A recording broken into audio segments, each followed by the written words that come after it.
അപ്പൊ ഇന്നത്തെ നമ്മുടെ പരിപാടി മോളിയമ്മയ്ക്കൊരു സർപ്രൈസ്. നമ്മുടെ ലക്ഷ്യം മോളിയമ്മയ്ക്കൊരു സർപ്രൈസ് ആയിരുന്നു. പോകുന്ന വഴിക്ക് വലിയൊരു വീട് കണ്ടപ്പോഴത്തേനും പ്ലാൻ മാറി. ഇവരെ നമുക്കിടയ്ക്ക് ഒരു കഴിച്ചിട്ട് പോകാന്നു. കുറുമ്പ് ലേശം കൂടുന്നുണ്ട്. പിന്നെ നമ്മൾ നേരെ കൊട്ടാരക്കര ചെന്നിട്ട് നമ്മൾ കേക്കൊക്കെ വാങ്ങി ഹാപ്പി ബർത്ത്ഡേ മോളിയമ്മ എന്നൊക്കെ പറഞ്ഞ് എഴുതി. പിന്നെ നമ്മളൊരു 61 ക്യാൻഡിലും വാങ്ങി തീപ്പട്ടിയും വാങ്ങിച്ചാണ് നമ്മൾ പോയി. ഞാൻ എവിടെ പരിപാടി അവതരിപ്പിച്ചാലും ഇങ്ങനെ തന്നെയാണ്. അവിടെ ആരും ഉണ്ടായിരുന്നില്ല. പിന്നെ നമ്മൾ നോക്കില്ല, നമ്മൾ വീട് തുറന്ന് കയറി അവിടെ കത്ത് കയറി സർപ്രൈസിന് വേണ്ടി കാത്തു. അങ്ങനെ മോളി പോകുന്നു.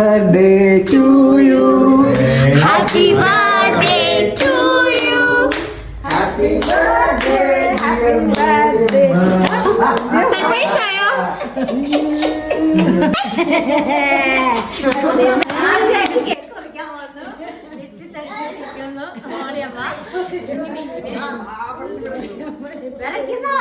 അല്ല നാളെ തലവെപ്പാണോ?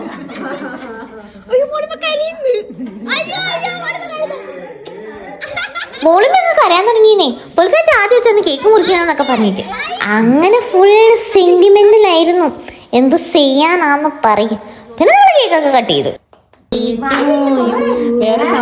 അഭിനയിക്കാം.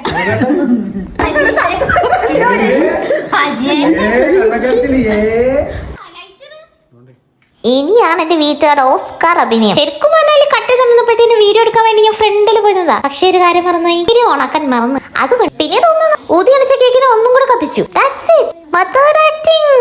പിന്നെ അവിടെ ഭാഗം പോയിരുന്നു. കൂട്ടത്തിൽ ഏറ്റവും വലിയ പീസ് പൊക്കാൻ വേണ്ടിട്ട് വട്ടത്ത് നിൽക്കുന്ന എന്താ ഒരു ഫോക്കസ്. പിന്നെ മോളിമ്മയുടെ സ്പെഷ്യൽ ടീ കുടിച്ചുകൊണ്ടിരുന്നപ്പോഴാണ് മമ്മൂക്കോടെ ഒരു മീഷോ വേഷൻ ഇരിക്കുന്നത് കണ്ടത്.